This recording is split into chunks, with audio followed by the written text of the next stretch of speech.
I mean, you see, I love how Mark Schaefer, I don't know if you know who Mark Schaefer is. He's got a great book on, you do. Yeah. He posted something on Facebook recently. He was like, and I said, amen, brother, to him. I commented in the post. He said something yesterday, like, I think. Yeah. You saw that. Yep. He's like, what's with this 31 days live? Like, what's your point? What's your purpose? And there was some interesting points of view. I'm not judging anybody. And I know Justin's like the least judgmental guy on the planet. I know Justin's not judging anybody, but like I know him. He's like a brother now. I know Justin. I can speak for him. No, I'm kidding. but it was interesting. It's like, I don't believe in these like vlog in August and April, or what is it, Vita or whatever the hell it's called. I don't know. It's like vlog every day. And even Casey, you mentioned Casey, and I love Casey's storytelling, formats. And I love the transitions with the time lapses, and he does incredible stuff with drones, and using drones in a lot of his videos. Like even he was saying like the vlog thing was kind of sapping him of his creativity, and it was becoming redundant and mechanical, and he didn't feel like it was something that he was motivated to do anymore. I mean, I love what you said there, Justin, because I completely agree. I am not even really a fan of doing a weekly live stream. I've got 2 live stream shows, Justin. I do my Monday Mindset Live, which I know you saw my books and all my books about this guy that lives in your head. And then I've got my NEZNATION live show, which is my baby. I adore. It's my talk show where I have unbelievable people like you come on and talk about their story. But I just recently started doing a weekly thing. Like it's weekly. But I think there's the place for that in the relationship building. I think people can connect with you on a totally different level to you just feeding them information. There's no, the fact that you can mention them and they can see how you actually interact off cam, in a live environment versus it could be reading from a teleprompter, right? So I think there's definitely a place for it. And even in regards to the live everyday things, I get it. It's a quick way for people to accelerate their growth of comfort of being on camera. And it is actually the easiest way to create content. And for anyone that is struggling sitting in front of a video camera or, a camera these days and talking to just a camera lens, just to know that there's other people on there and seeing, chat come through and have some feedback is a huge thing. Like, I'm a people person. Like interviews like this, I love. Even if we were doing this and it was just audio, then it's a totally different thing because it's just me talking to a camera and I know that there's someone there, but the face-to-face stuff for me is where it's at. And that's what I think we're going to see a lot more of with things like Zoom that we're on now, and having group calls and lives on a bigger scale. So that's what I like. And that's, but I see the place in it. If you're going to do a 30-day challenge to create a live, that's awesome. But I think if you're doing a Q&A every day or giving coaching every day live, for me, that's where I struggle to see what the upsell is from that or the next step. Right. Good point. That's a great point. And this is really entrepreneurism, like 101 is, I love how you said, like, you need to manage your accessibility, right? I mean, I think that's really important. I think a lot of people, especially people who are just starting out, and I know you're seeing this probably too. You're in New Zealand, correct me if I'm wrong, Justin, right? I'm in Australia, but I won't. You're in Australia, sorry. I apologize, Australia. But I'm sure you're seeing an influx, or I'm sure you're seeing just on the radar, more and more people are like, I'm all about entrepreneurialism, or I want to be a digital entrepreneur too, because of the accessibility, but they're not really understanding what's the science behind that. So I like what you said about accessibility. Boy, isn't Justin awesome, you guys? This is just really, really good stuff. We can talk about that stuff all day because there's so much that goes into that. Like having your phone, my phone lives on do not disturb mode because I'd rather check it when I'm happy to check it instead of being reacting to someone else's schedule. So this is the fun stuff. This is the fun stuff. Yeah, exactly. Yeah. So do you think, just to kind of be selfish for a second, Justin, do you think that I should stick to my weekly schedule, or do you think I should be more sporadic like I was before? What was working for you, I guess, is the question, right? When you were sporadic on a live, did you have people randomly jump on? So there's definitely obviously big case for going consistent. Everyone will know that they can tune in at this time every week and you're going to be there. So there's a huge thing with that. If you're doing it every day at 5 or something, I think that wears thin. But I think we're doing a weekly show. We're doing a weekly Q&A where I'll talk about. I'm going to be on that stream, my friend. I am going to be on that stream. And have you enabled super chats on that, Justin? I have, yeah. Oh man, I can't wait for super chats for my channel. And I know I'm going to get there, and I'm super patient. I don't care if it takes 20 years, like that's fine. But well, I mean, I'll be a little upset if it takes 20 years, but I mean, I'm like super pumped to get super chats. And I think that's such a cool way to reward creators, because this stuff, guys, I don't think people realize this. I'm sure, I mean, Justin makes it look so easy, you guys, but it's so the exact opposite. Like, this is not easy. It's not easy to set aside. I've got my family downstairs right now. My kids are being, you know, my wife is trying to get them ready for bed. You're taking away time from your family. You're taking away time from your business, right? This is all free content. You're setting up your studio, you're setting up your computer, you're setting up your devices, you're setting up your microphone. I mean, then there's editing too, if you're not doing a live stream, right? Or even now on YouTube, I'm actually editing my live streams and kind of adding end cards and adding more customized thumbnails and SEO, obviously, after the fact. Like, I mean, it takes a lot of time. So I think Facebook, and I'd love your thoughts on this. Justin's asking about, or Gord's asking about Patreon. I'm going to ask Justin about Patreon in just a second. You know, like I think Facebook needs to do something like this, because Facebook's algorithm favors, there's no such thing as organic reach anymore on Facebook. Yeah. Literally everything's paid traffic. But Facebook Live, every time you go live on Facebook, the algorithm is pushing that. And the algorithm is favoring live video on Facebook for obvious reasons. I mean, Zuckerberg is all in on live video. You know, I think Facebook would need to keep the creators on there. And even if they took a percentage of it, you know what I mean? Like, imagine how much they would make if they took like a 10%, 5%, even 1% cut of everybody's live stream. If they monetize it the way YouTube has smartly done so, I think that this could, and I think we're on the precipice of that. You know what I mean, Justin? I think it's happening. Yeah. Yeah. It's the same as Super Chat, as you mentioned. Like, YouTube take their standard cut, 30% or whatever it is. So you don't care, because it's still money you wouldn't have had, right? Exactly. So it's still, you know, exactly. And it's a nice motivating thing too, because again, it's not about being like, I know Justin doesn't do this just for the money. Like, you can tell Justin loves doing this, but at the same time, like, you're putting time and effort into it. You know what I mean? Yeah. Like, I mean, compensation is only justified. Gord, I want to get to your question. Let me pin your question here at the top of the comments. Very interesting question. I don't want to take up too much of Justin's time, but so we'll have a few more questions and then we'll wrap it up.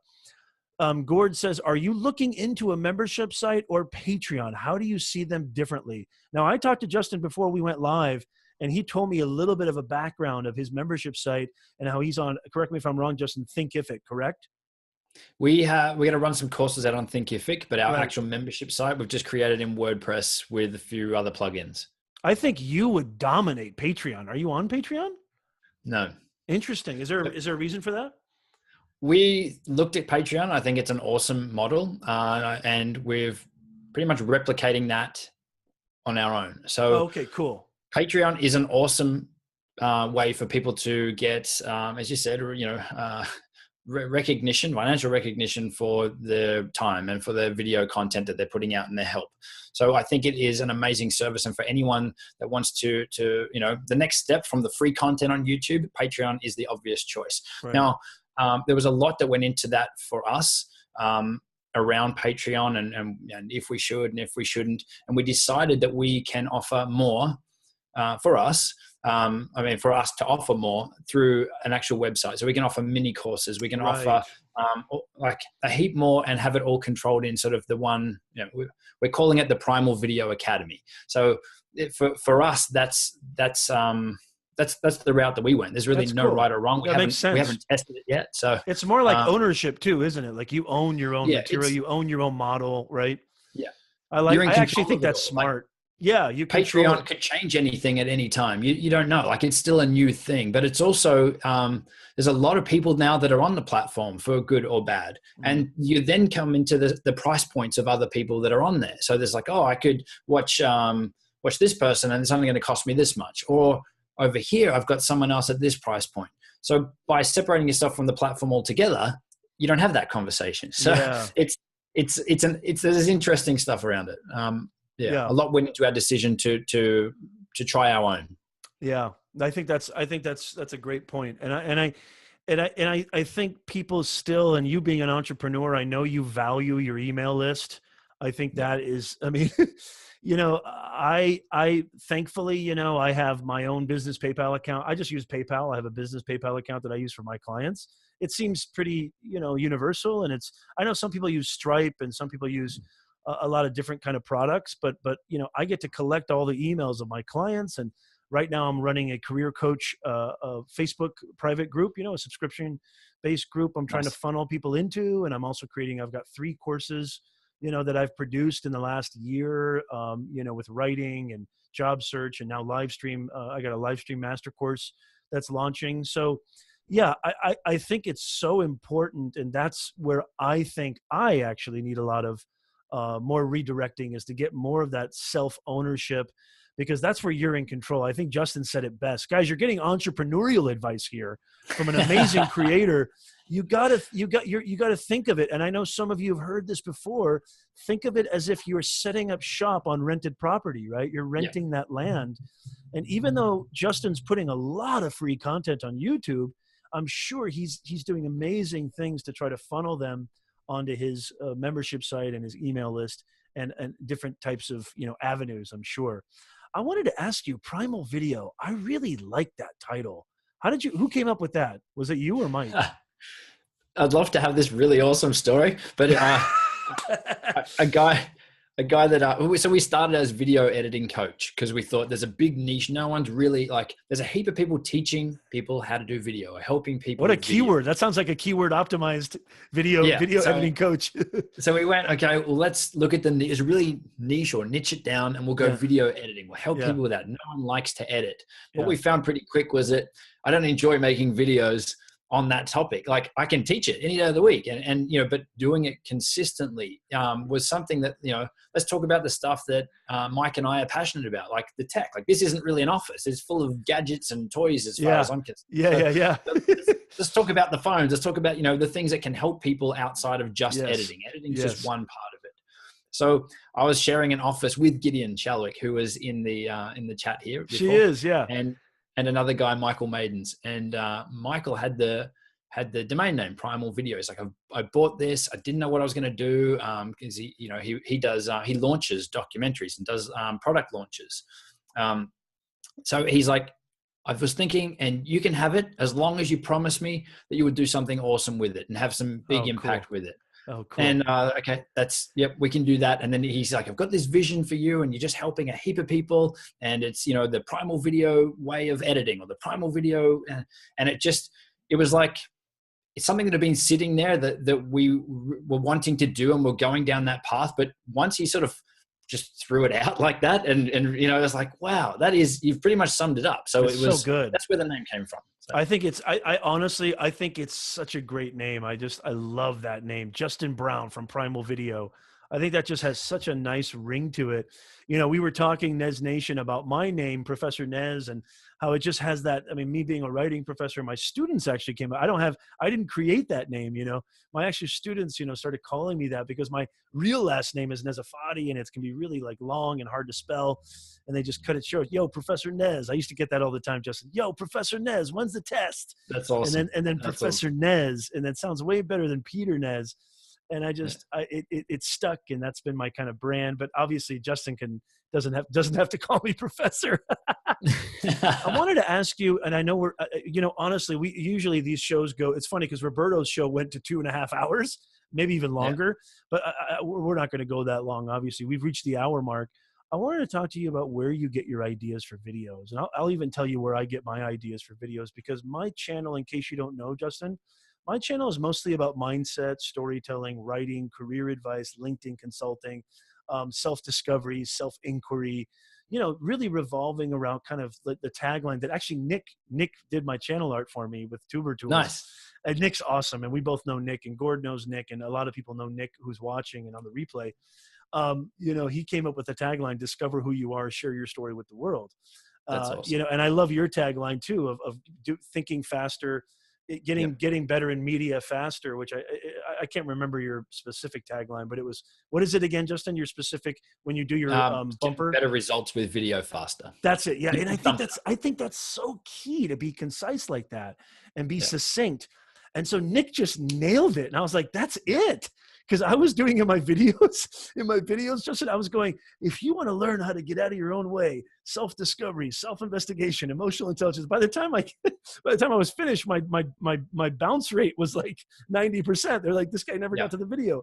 He shortened it up and made it succinct. I want to know, like, you know, I get a lot of my ideas through perusing articles, perusing different like zines and blogs and different kind of, you know, social media posts and things of that nature. Where do you get your ideas for your videos? How do you get inspired to create? Like, what makes you go, I'm going to do a video on that? Okay. So the first ones are the things that are the game changers for me, like the editing process. When I learned to edit backwards and it saved me a heap of time, it's like, cool, let's share this. This is a good tip. Yeah. You know, having Mike in the team is awesome because he'll pull things apart. Like the stuff that I was just doing without even thinking about, like if I was going to film on my phone, I'd sit there and I'd clean my camera lens and I'd do all this and adjust the height. And he's like, oh, good. We just map down everything that you've just done. And then that's a video. That's like a 12 step. Oh, that's so good. Yeah. So having someone like, he's a process guy. So having him on the team is just insane because it's so many of the videos that I wouldn't have thought to do. Which, like, he's a full entrepreneur, you know, business guy as well. He knows his stuff, but he knows. Sounds like we got to get Mike on the show too. Maybe Mike will have to be on the show next week. yeah. It's a Zoom, we could have brought him in. So the third type of videos is ones that cool tech, like the Samsung phones or whatever it is, or the stuff that I want to know, which is the best camera between the iPhone 7 Plus, the Google Pixel XL, and the Galaxy S8. I know, I want to know. Big part of my buying decision. Which one am I going to get, and which one has the best camera? So those kind of videos are the ones that you know, I enjoy making because it's the stuff that I'd be Googling or looking for on YouTube. So now we'll go out and buy 3 phones and you know, queue them up and see which one is the best, or try out a VR headset or anything like that. The stuff that, you know, what would I be doing anyway? And that way I'm going to keep creating the videos because it's stuff I'm passionate about and going to have fun with.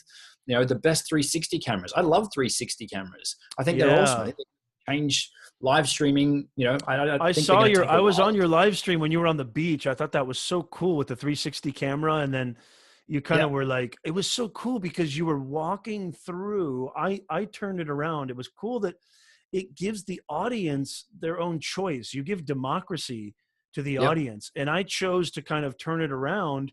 And you don't need to look at this face. That's the best part about it. You know, what's funny is I decided to look at this face. That's what I decided to do.